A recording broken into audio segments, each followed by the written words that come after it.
Bonjour à toutes et à tous et bienvenue à l'écoute de cette émission hebdomadaire préparée pour vous par l'équipe de la rédaction française de Radio Prague International. Les Tchèques se mobilisent pour sauver les zoos et leurs animaux. Nous vous en dirons plus dans quelques minutes. Au sommaire aussi la culture avec un projet de la compagnie française en forme de poire autour des contes de l'écrivaine tchèque Božena Němcová.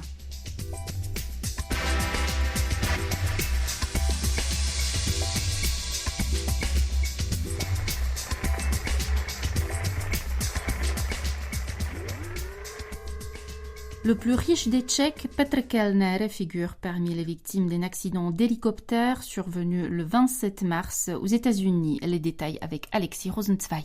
Dans un communiqué publié lundi, le groupe financier PPF fait part avec une profonde tristesse de la mort tragique de son fondateur et de son actionnaire majoritaire, Petr Kellner, dans un accident d'hélicoptère dans les montagnes d'Alaska. Les causes de l'accident, précise le communiqué, doivent faire l'objet d'une enquête. Dans leur rapport, les services de secours de l'État de l'Alaska ont précisé que les restes de l'hélicoptère et les victimes avaient été retrouvés près du glacier Nick. 3 résidents aux États-Unis, dont le pilote, sont parmi ces victimes, et 2 résidents en République tchèque, Petr Kellner donc, et Benjamin Larochet, originaire des Alpes françaises et spécialiste de freeride, le ski hors piste. D'après les informations disponibles, les passagers devaient être acheminés vers un sommet depuis le luxueux chalet Tordrillo Mountain Lodge, dont les clients sont en hiver pour beaucoup des adeptes de l'héliski, la descente en poudreuse après avoir été déposés en hélicoptère. La direction de cet hôtel a indiqué qu'un tel accident ne s'était pas produit en 17 ans. La mort de Petr Kellner fait en tout cas la une de tous les médias tchèques en ligne ce lundi. Il était âgé de 56 ans et depuis de longues années le premier tchèque du classement des grandes fortunes, un classement établi par le magazine Forbes. Le groupe qu'il a fondé après la chute du communisme a très vite prospéré grâce à la privatisation par coupon orchestrée à Prague.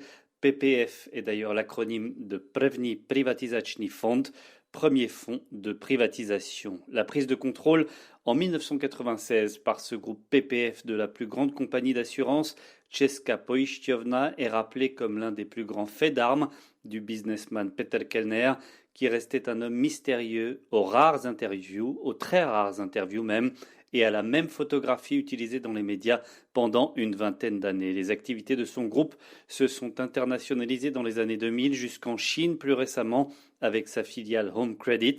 C'est même dans un des avions affrétés par le groupe PPF que le président de la République tchèque, Miloš Zeman, a fait le voyage entre la Tchéquie et l'Empire du Milieu. PPF venait de racheter à AT&T la plus grande chaîne de télévision privée, TV Nova, avec l'aval du gouvernement américain.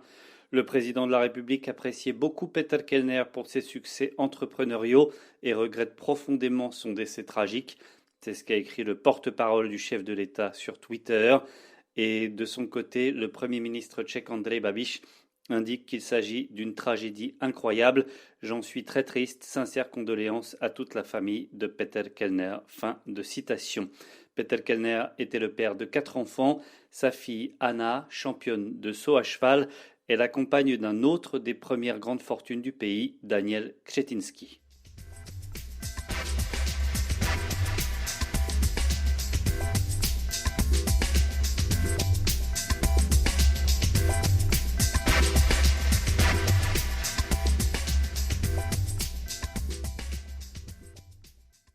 Le ministère de l'Environnement a débloqué 80 millions de couronnes, soit 3 millions d'euros d'aide aux zoos du pays confrontés à d'importantes difficultés financières. Cet argent doit leur permettre notamment de couvrir les frais de nourrissage. Faute de visiteurs et de recettes, la survie de nombreux de ces jardins et de leurs animaux est en effet désormais fortement menacée. Dans certains cas, comme pour le zoo des Zlín en Moravie, les Tchèques se mobilisent eux aussi de manière à pouvoir préserver l'essentiel en attendant une réouverture espérée prochainement. Guillaume Narguet nous en dit plus. Il existe actuellement 28 jardins zoologiques licenciés en République tchèque, 28 jardins dont l'affluence annuelle cumulée s'élevait à plus de 7 millions de visiteurs avant l'apparition de la pandémie. Pour compenser une partie de leur important manque à gagner, conséquence de leur fermeture, chacun de ces jardins recevra prochainement une subvention d'un montant correspondant au nombre d'espèces menacées qu'il élève. Le zoo de Prague, qui avait été visité en 2019 par 1,5 million de personnes et qui, au fil des années et de ces nouvelles attractions, est devenu un des principaux lieux touristiques en République tchèque, espère ainsi pouvoir bénéficier d'environ 15 millions de couronnes, soit 575 000 €. À 300 km plus au sud-est, le zoo de Zlín, qui a été créé en 1930 par l'entrepreneur Tomáš Baťa, le roi de la chaussure, est le deuxième jardin le plus visité en République tchèque. Plus de 200 espèces d'animaux et d'insectes y sont élevés dans 4 grands pavillons continentaux, et ce, pour le bonheur de plus de 600 000 personnes chaque année. Zoologique, le jardin, au cœur duquel se trouve aussi un château de style historiciste, est aussi botanique, puisque plus de 13 000 espèces de plantes y sont cultivées. Mais ces derniers jours, c'est surtout en raison de l'appel au secours lancé par son directeur que le zoo de Zlín a fait parler de lui. Roman Horský a expliqué que la situation économique devenait très critique alors qu'il ne disposerait plus, d'ici quelques semaines, des ressources nécessaires pour couvrir les 7 millions de couronnes, 270 000 € nécessaires chaque mois au fonctionnement du zoo et au nourrissage des animaux. Du coup, la main tendue dans l'urgence par le gouvernement est la bienvenue, mais pas seulement, comme l'explique Roman Horský. To je dobře, že to je taková rychlá pomoc. Těch 80 milionů se poměrně rychle rozdělí, protože známe klíč a v našem případě je to asi 4 miliony korun. C'est bien que ce soit une aide immédiate. Ces 80 millions seront vite répartis car nous savons précisément ce dont les différents jardins zoologiques ont besoin. Ici à Zlín, nous allons recevoir 4 millions et cet argent nous permettra de continuer à assurer les soins standards dont les animaux ont besoin pendant encore un certain temps. Néanmoins, ces 4 millions de couronnes de l'État ne représente toujours que la moitié du montant des dons qui ont été faits ces derniers jours par les visiteurs. C'est donc d'abord grâce à tous ces gens qui ont réagi immédiatement à notre appel que nous restons en vie et respirons aujourd'hui un peu mieux. Il semble que la situation sanitaire commence malgré tout à s'améliorer et je veux croire que nous pourrons rouvrir, ne serait-ce que nos espaces en plein air, peut-être pas encore en avril, mais dans le courant du mois de mai. Cela permettrait aux gens de revenir. En attendant, je dois dire que leur soutien est exceptionnel. Il est bien plus important que ce que nous avions imaginé et je tiens vraiment à remercier tous ces gens.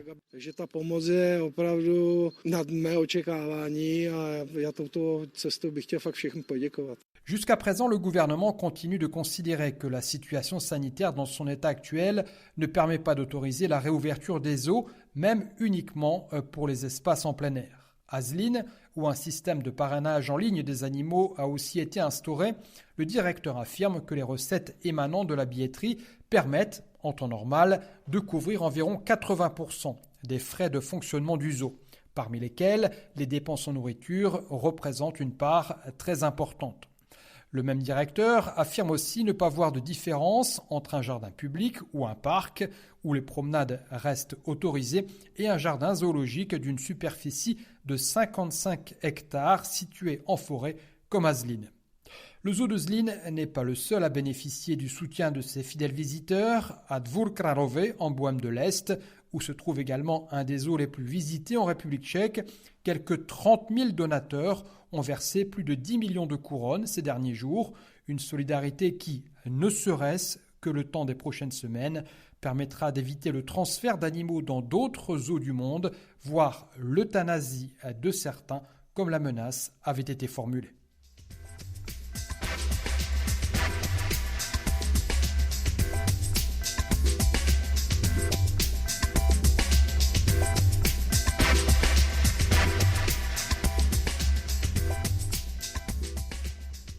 En forme de poire est une compagnie artistique française qui propose des spectacles autour des contes traditionnels, mais aussi de contes créés pour la scène à destination du jeune public, mais aussi de tous les âges.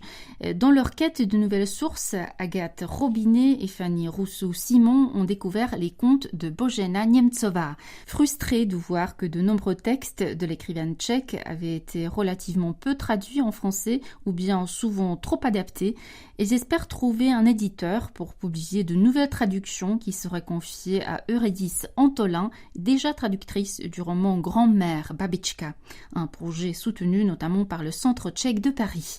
Pour en parler, Anna Kubishta a rejoint Fanny Rousseau-Simon. En fait, on faisait une recherche comme on fait toujours quand on prépare un spectacle. Et on aime bien, lire beaucoup de contes. Ça nous nourrit et ça nous permet de créer les spectacles qui sont la plupart du temps des contes traditionnels ou quelquefois aussi des contes qu'on écrit nous-mêmes. Et du coup, c'était pendant une recherche et on est tombé sur une version mais extrêmement raccourcie, massacrée, je pense, on peut dire, du prince Bayaya. Mm-hmm.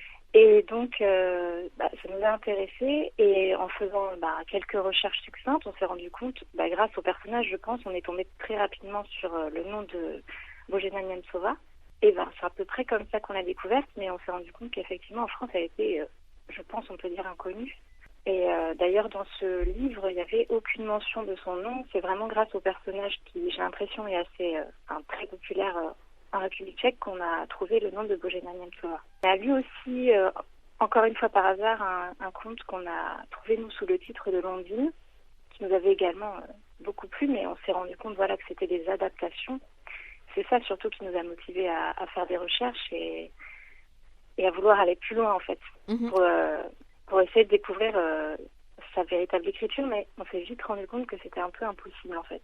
Avant de parler plus de vos projets autour de ces contes et de Božena Němcová, peut-être vous demander également qu'est-ce qui vous a séduit à la fois, je dirais, chez cette écrivaine, ce personnage de Božena Němcová, qui est quand même un personnage très intéressant et très important, en tout cas de la littérature tchèque pour le coup, mais pas seulement de la littérature, puisqu'elle avait été partie prenante dans l'éveil national tchèque au XIXe siècle. Et qu'est-ce qui vous a séduit aussi dans ces contes ? C'est un peu une double question. Déjà, c'est des images assez fortes. Bon, nous, évidemment, on est passionnés par tous les contes. Et ce qui me plaît surtout, une chose assez importante, c'est que il y a des thèmes communs partout, en fait. Et c'est ça qui est assez beau dans les contes traditionnels, c'est que il y a des thèmes forts qui se retrouvent, des émotions qui sont communes à toute la planète, en fait. Et après, évidemment, il y a des personnages et des légendes qui sont spécifiques à des endroits, mais il y a quand même cette chose commune entre tous les êtres humains, et bon, ça nous a plu. Mais il y a aussi, le personnage déjà de Bayaya, de son cheval, qui va lui donner tous les conseils et qui, lui, va le suivre sans se poser de questions. Voilà, c'est un univers quand même qu'on a découvert, mais juste entreaperçu en vérité, puisque, comme je disais, c'est assez compliqué c'est pour ça qu'après, on a créé un projet autour de cet auteur, parce que on ne peut pas trop avoir accès à ces textes, en fait, en France. Que des adaptations. Donc, en fait, on a entrevu des figures, des thèmes, des ambiances, mais on sentait qu'on voulait se rapprocher de son écriture à elle, vraiment, quoi. Alors justement, peut-être pour parler plus concrètement de ces ambitions de traduction, vous avez donc ce projet de faire traduire peut-être plus de contes et de manière plus, plus correcte, puisque vous avez dit que ça avait été, la version que vous aviez lue était une version un peu visiblement écourtée, un petit peu adaptée. En fait. C'était très très court, c'était une adaptation. Après, il y a eu des traductions de ces textes, mais de très peu de contes, parce que j'ai l'impression qu'elle en a écrit une centaine. Je ne sais pas le nombre exact, mais on a trouvé qu'elle en avait écrit une centaine. Nous, on en a trouvé 7 qui avaient l'air d'être vraiment des traductions, mais qui remontent au 19e ou au début du 20e siècle, donc des traductions quand même assez anciennes, et qui à cette époque-là pouvaient être quand même très libres. C'est-à-dire que les traducteurs quand même prenaient des libertés quand ils traduisaient. Donc on a trouvé que 7 contes à peu près en tout, soit des contes traduits il y a très longtemps, soit un conte qu'on avait trouvé qui date des années 80, qui a été traduit. Et ensuite, on a rencontré Eurydice Antolin, qui est la traductrice de ce roman Babička et de sa nouvelle Bara la sauvageonne. Et après, on a découvert qu'elle avait fait, elle, quelques traductions personnelles qui ne sont pas publiées, mais qui sont visibles sur son blog. Mmh. Donc là, on a pu lire des choses un peu plus proches, mais on s'est rendu compte qu'en fait, il n'y avait pas véritablement de traduction. Toutes les autres choses qu'on a lues, c'était des adaptations ou des traductions depuis l'allemand. Enfin, on sentait que c'était quand même assez loin de l'original. Voilà. C'est pour ça qu'on s'est dit que ce serait merveilleux de pouvoir la faire connaître et que le public francophone puisse lire ces textes. Et donc l'idée en fait à l'heure actuelle, Voilà. c'est que vous êtes en quête en fait d'une maison d'édition qui pourrait justement chapeauter ce projet, sachant qu'en plus votre projet est soutenu par le Centre tchèque de Paris. Je pense qu'il y a un intérêt évidemment à voir ce projet aboutir, quoi. Ben voilà, nous, effectivement, on aimerait pouvoir faire connaître son travail et aussi nous pouvoir dans nos spectacles le faire vivre aussi à l'oral, c'est-à-dire promouvoir le livre par nos spectacles, c'est ce qu'on fait en fait. Nous, on n'est pas éditeur, on n'a pas cette prétention, c'est pour ça qu'on cherche un éditeur qui serait intéressé par ce projet, qui pourrait faire traduire. Et puis après, nous, ce qu'on aimerait évidemment, c'est pouvoir faire vivre aussi ces textes à l'oral. Vous dites faire vivre justement ces textes à l'oral. Si je comprends bien, l'an dernier, à l'occasion quand même de l'année Niemcova, Božena Niemcova, c'était le bicentenaire de sa naissance. Vous avez quand même adapté de manière orale un petit peu un conte. Oui. Est-ce que vous pouvez peut-être nous en dire plus ? Alors voilà, grâce à Eurydice Antolin qui nous a prêté sa traduction du Cygne, un des contes de Božena Niemcova. Du coup, on avait prévu de faire ce spectacle, donc on a adapté les textes, rajouté des chansons comme on fait toujours, puisque ce sont des contes musicaux qu'on crée. Donc on a préparé ce spectacle qui devait d'ailleurs être représenté dans le Centre tchèque de Paris en décembre. Bon, évidemment, avec la situation actuelle, ça n'a pas été possible, mais du coup, on a quand même pu en enregistrer une version donc audio qui est passée sur la radio locale, Radio BLV. Voilà, qu'on remercie d'ailleurs, parce que ça nous a permis au moins, parce qu'on tenait vraiment à faire cet hommage, pour les 200 ans de sa naissance, comme vous avez dit, ça nous tenait vraiment à cœur au moins de faire un petit hommage, même si c'est que le début du projet, mais voilà. Peut-être en quelques mots pour terminer, est-ce que vous pourriez nous en dire un peu plus sur votre compagnie, sur quand elle est née, sur un petit peu, et puis sur le nom aussi peut-être, qui a un rapport aussi musical d'ailleurs, il y a un lien musical évidemment. Oui, c'est ça. Alors on est la compagnie en forme de poire, donc effectivement c'est un hommage à Erik Satie et si je peux dire aussi un hommage à notre gourmandise pour toute cette association. On est des bons vivants, on aime manger. Ça nous plaisait cette référence à la fois à quelque chose qui se mange et puis à ce musicien. On s'est créé fin 2016, à l'automne 2016.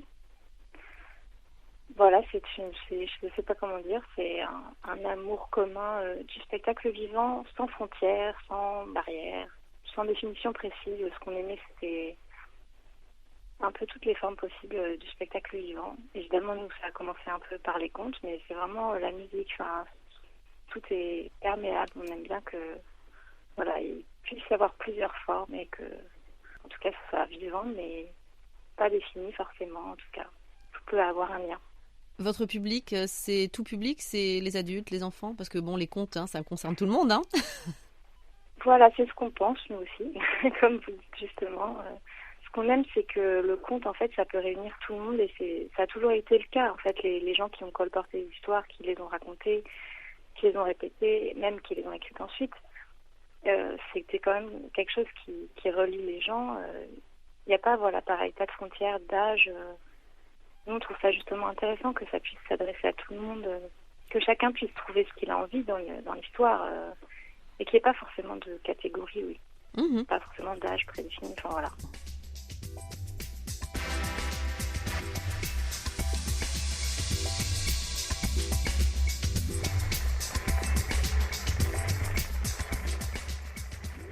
C'est la fin de Prague Hebdo, le podcast de Radio Prague International. Il vous a été présenté par Magdalena Hrozinkova avec Pavel Kahoun à la réalisation. Merci de votre attention et de votre fidélité. L'information tchèque en français, ça continue sur français.radio.cz. À bientôt, naslyšenou.